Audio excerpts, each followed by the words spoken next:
Hello again, Kim here, and today I want to talk about a mixture of topics. There's no one word really that can describe what I'd like to talk about. And every day I ask myself, what does my higher self want to talk about, or my highest expression of myself? And that is how I decide what I'm going to talk about each day. And today what came to me was something that was triggered by turning on the television for the first time in a long time to catch the news. And I literally watched 5 seconds, maybe 10 seconds, and had to switch it off. So the topic that I want to talk about today is a mixture of what I could call mass hypnosis, mass psychosis, critical thinking, and fear. And it's not an easy topic to talk about. So when I turned on the television today, just to see, okay, what is the latest update on lockdown in New Zealand? I just wanted to know what's what. And they were showing a very dramatic story of some woman crying. I don't know what she was really talking about, but immediately I could see that the reason they had put this story on was to create drama and to create fear. It was just drama and fear. And I thought, nah, just not interested, and turned it off.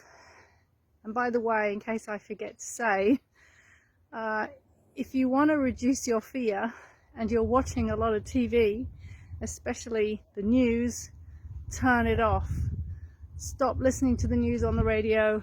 Stop listening or watching the news on the TV. Just turn the damn thing off, because news is all about drama and fear-mongering, and one of the acronyms for fear is false evidence appearing real. So that got me thinking as I turned the TV off, and then I happened to instead, by chance, although there's never any accident, catch a webinar. And it was a very, very insightful webinar about a lot of facts that we're not being told in New Zealand about what is going on, about the V program by a doctor in the States. Very, very fascinating interview indeed, just jam-packed with facts and statistics. And he said something about the doctors and how he felt that the doctors are really quite, I can't remember what his word was, but he said, you know, that the doctors are not going to save us because they've really bought into the narrative. Maybe the nurses might be open to it, but the doctors not. And I got to thinking about this topic of massive hypnosis, and I did put up a week or so ago an absolutely amazing video by a professional hypnotist. I can't remember his name, but it'll be on my page, probably way down by now. And if I find the link, I'll put it up with this video. But he talked about the way that we get hypnotized is when our critical thinking is not at work. So we have our conscious mind and we have our unconscious mind, and in between is what is called the critical thinking factor. And in order to not be programmed or conditioned or hypnotized, as he does in these stage shows, he's like a world famous hypnotist who does these huge stage shows where he gets people to do all sorts of ridiculous things that they'd never normally do simply by hypnotizing them. And he explains how that if our critical thinking factor is not working, we can be very open and prone to being hypnotized. And that means is that whatever we're told, we believe. We absolutely will believe it, even if it's a load of rubbish. And this is what is missing in a lot of people today, I feel. People don't have what is called a critical thinking factor, or they do, but maybe it's not working properly. And this causes them to believe whatever they're told. And if, for example, they're sitting in front of the television day after day after day, putting the news on in the morning, midday, evening, listening to the radio, reading newspapers, if they're just taking all that information in and there's no critical thinking factor at play, then they will just believe, whether they like it or not. They're just going to believe what they're reading and seeing, because that's just how the brain works. So we have to have this critical thinking factor if we're not going to be conditioned and programmed unconsciously. So what else was it that I wanted to say? There was one more thing. It's just eluding me for a second. Yes, I know what I wanted to say, yes. So I just want to talk a little bit more about this discernment, because we could say that critical thinking it can also be called discernment. And when we're on our personal growth journey and moving up the ladder of self-realization to greater wisdom, hopefully, we start to come across a topic called spiritual discernment. And I want to explain why discernment is so important and why it trumps normal human mental thinking.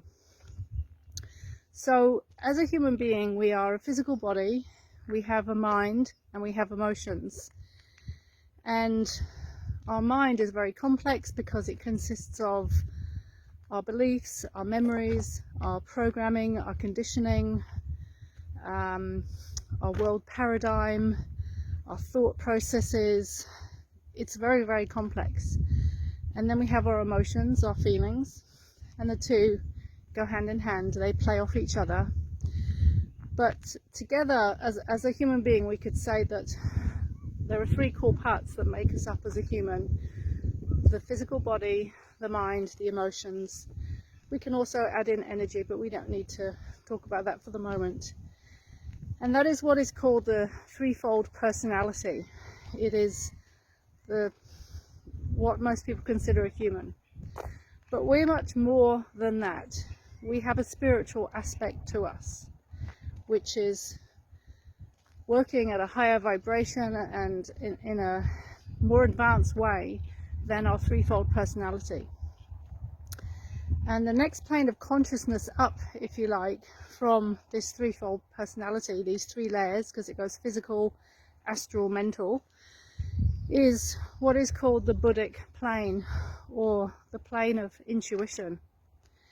And the plane of intuition is a dimension of consciousness which is far more intelligent and evolved and advanced than the normal mental mind of a human being.